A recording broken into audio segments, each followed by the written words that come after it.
No, it's an honor to be here, and I'm sort of I feel remarkably blessed to have the opportunity to introduce some of the people tonight that we're going to talk about, and I want to recognize Governor Meade for his years of service to the state of the arts, and also for the selection of the great people we have tonight. I don't know if he knows, but it was a delight to find that my children's second grade teacher is our state's poet laureate, Jean Galliano.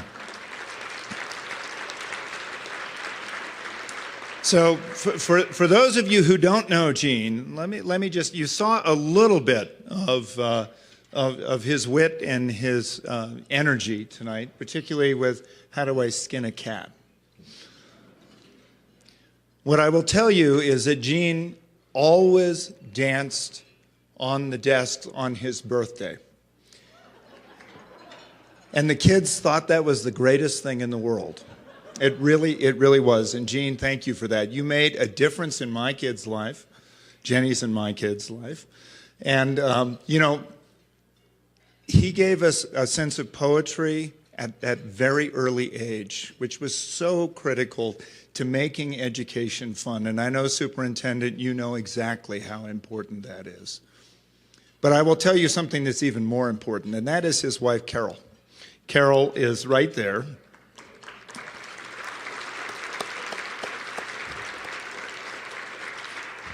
Now, some of us love to go in and help in the classrooms because, you know, that really is our future, and it's wonderful to be there in the classroom. So I thought it would be a great idea, you know, to think of like making a cake or something like that. But Carol, this is true.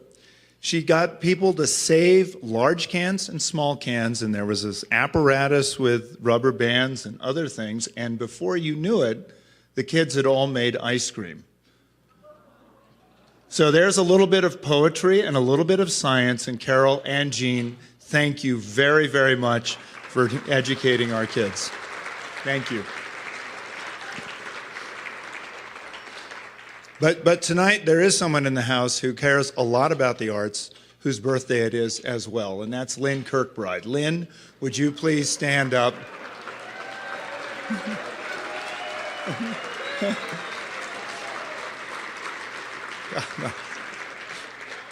And that's one of the greatest things about this state. There is no place that you can go in this state that somebody doesn't know you, somebody doesn't know when it's your birthday, somebody doesn't know whatever it was you did yesterday.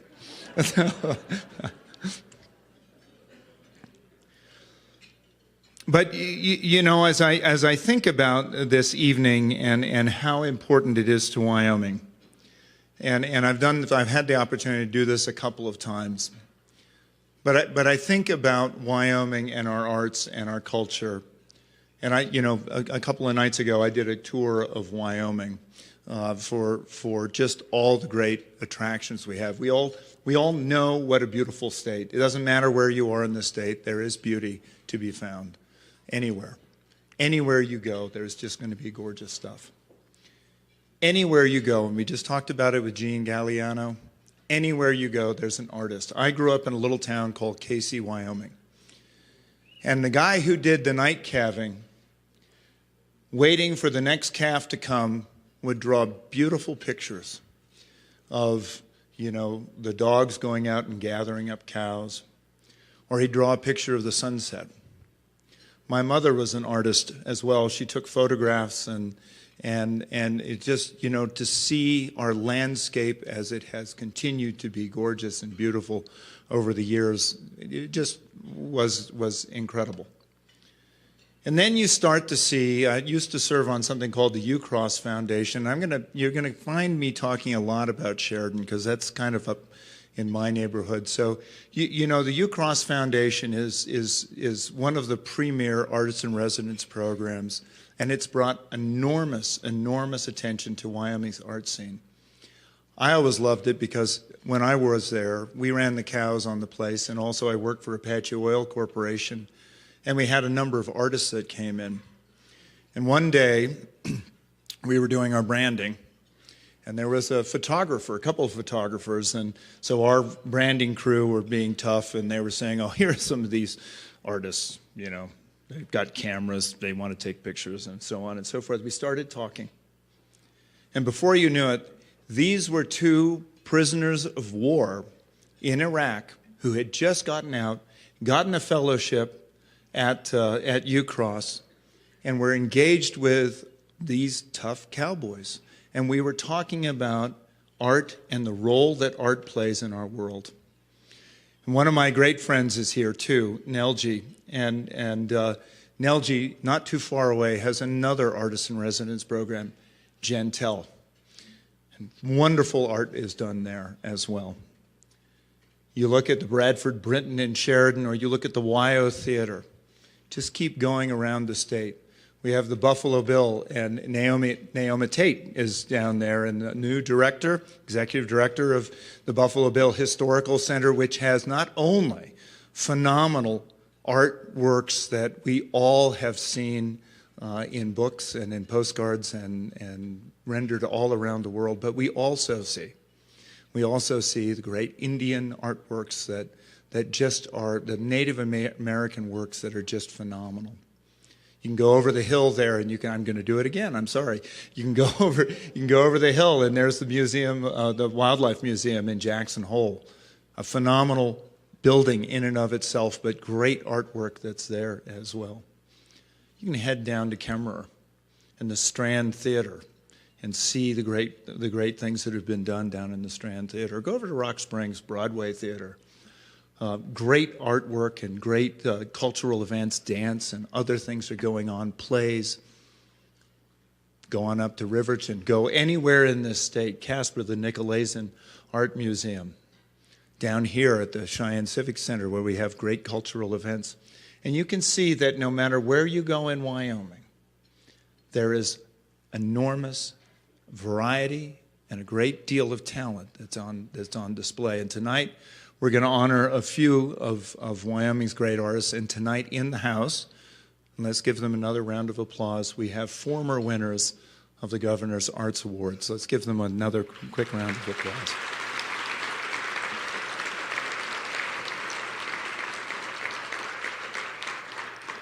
So I'm sorry about the glasses, but there were some statistics here, and you know I used to be the treasurer, and I'm glad to see the treasurer's office. We are patrons of the arts, aren't right? There they are, all the great people from the treasurer's office. So you'll appreciate these statistics. According to the U.S. Bureau of Economic Analysis, in 2014 there were over 11,000 jobs devoted to our state's creative sector. In Wyoming's employment in the arts and cultural sector, there was a 30% above the national average. The sector produced sales of over $115 million, and estimates from the Wyoming Business Council of local and state sales tax revenues between $17 and $23 million. And every dollar of additional sales in the creative and cultural sector, an additional 44 cents was generated for our economy and from other businesses. One of the things that has really set Wyoming apart is the fact that this is a state that believes deeply in its culture and believes deeply in its art, and is extraordinarily accepting of bringing people in so that we can work together to find good solutions for the future. It is one of the reasons. Yes, thank you. So as I stand here with you tonight, I can go through more and more statistics, and you can finish your desserts, but I won't do that because you all know how valuable the arts are, the culture is for the state. You know how valuable it is that we have teachers in our schools who teach our kids about all kinds of things. They teach them about science. They teach them how to write, how to read, how to appreciate art, how to appreciate the natural world. We have artisans in our communities who make our area rich. Think about Kemmerer and the Oyster Ridge Music Festival. Think about just over the hill from Buffalo. You have a great music festival going on in Ten Sleep. There we are, great. And Bighorn. Bighorn Music Festival is another thing. So music, art, culture, Wyoming, we have it all. Is there not a better place to be than the state of Wyoming? Is there not?